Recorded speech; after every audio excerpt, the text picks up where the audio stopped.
Moving on to resolution 8. Which one's that? This is the 5 minutes. The second reading. Second reading? Yeah. Foster that one. And 81. Who's doing it? Which one is? Or no, Rita had that. wait, what do I have? You have 80. I'm on, okay. Just second reading. Resolution 81. Lots of cards in there. Yes. I have a blog site, so that's okay. The blog site, thank you. Thanks a lot. Emergency operations. I think we should go 3 readings on that. Fine. Which one? Yeah, I read through it. It just puts in place our emergency plan. It's template recommended by the Yeah, it's pretty auditor. comprehensive. It's not provided. Seemed very similar to what I read before. So Mike, will you take that? And then finally, I believe that will be 82. It will. Scott? And then the mayor has something he was gonna have to bring up. Who's got 82? Dave, so not do 82. Scott, you gotta talk to us about it. Sure. This is the, most of this is pass-through money. A few of the items, the first one, electric, street lighting, electric, I need to increase by $12,200. Last year, I actually budgeted $78,000 and we spent $68,000.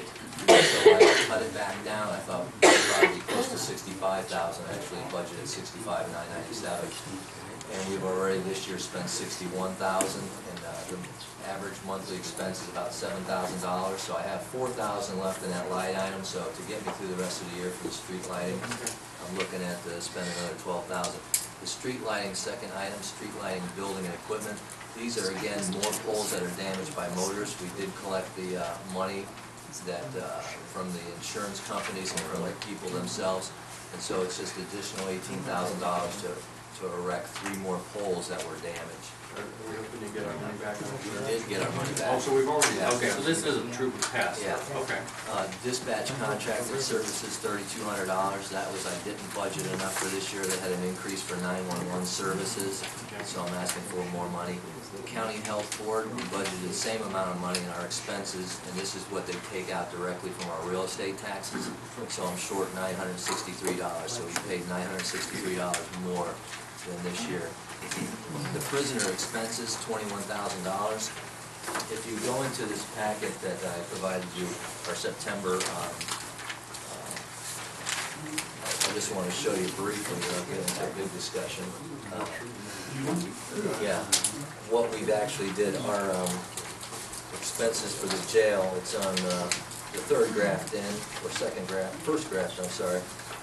It shows the expenses that we have this year, year to date, and for our expenses we're at $93,000, and our meals and operating is up to $36,000, and that's because of our total guests for 2011 was 949.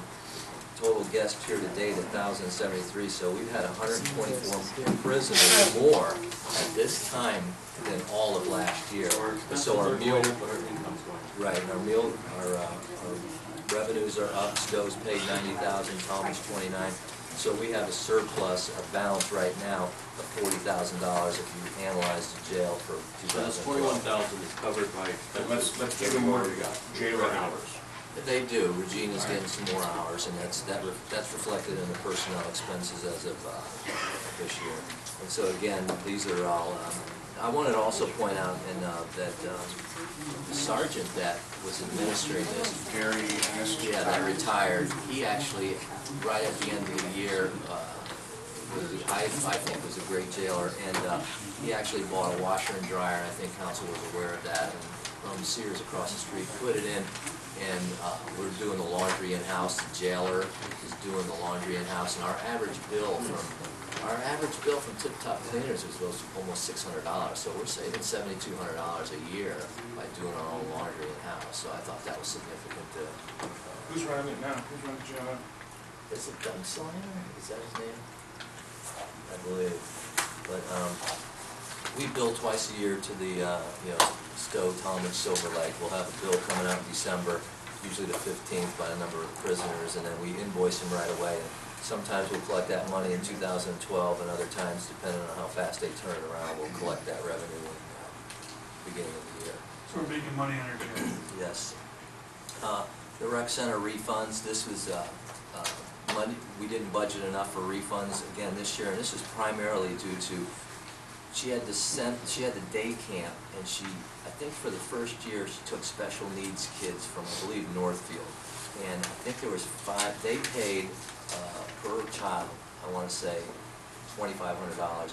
And one person back out, and then there was actually a separate entity that helped. How much was it? How much do we have to refund?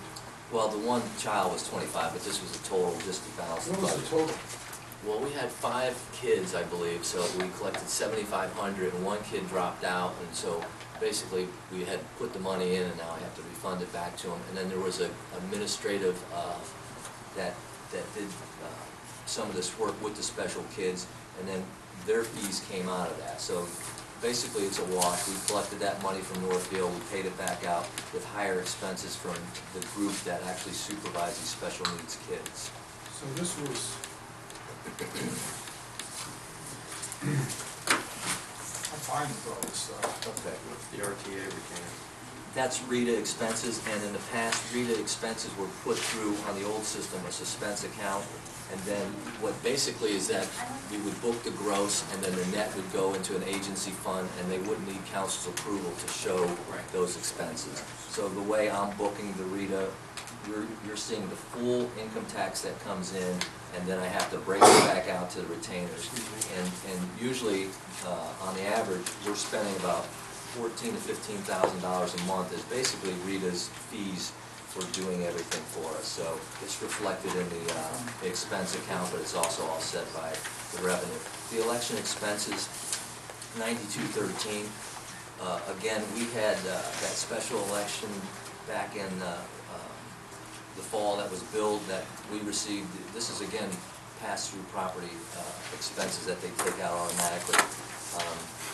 The $82.13, which I believe was that for that special election, we received that money back, and I only budgeted $5,000, which was the same amount. 2011, I budgeted $5,000. In 2011, the total expenses were $1,270. So this year, I budgeted $5,000, but because we had that special election, which was paid for by Mr. Migliorini, the cost went up. And he paid that first expense that we received in April, they take it out of our property tax, $13,801. We billed Mr. Migliorini, he paid within 15 days. We have that money. And so what you're seeing is a reflection of the difference between my appropriation of $5,000 and what we actually... Yeah, can we just go out and discuss this on the floor? It's almost 22.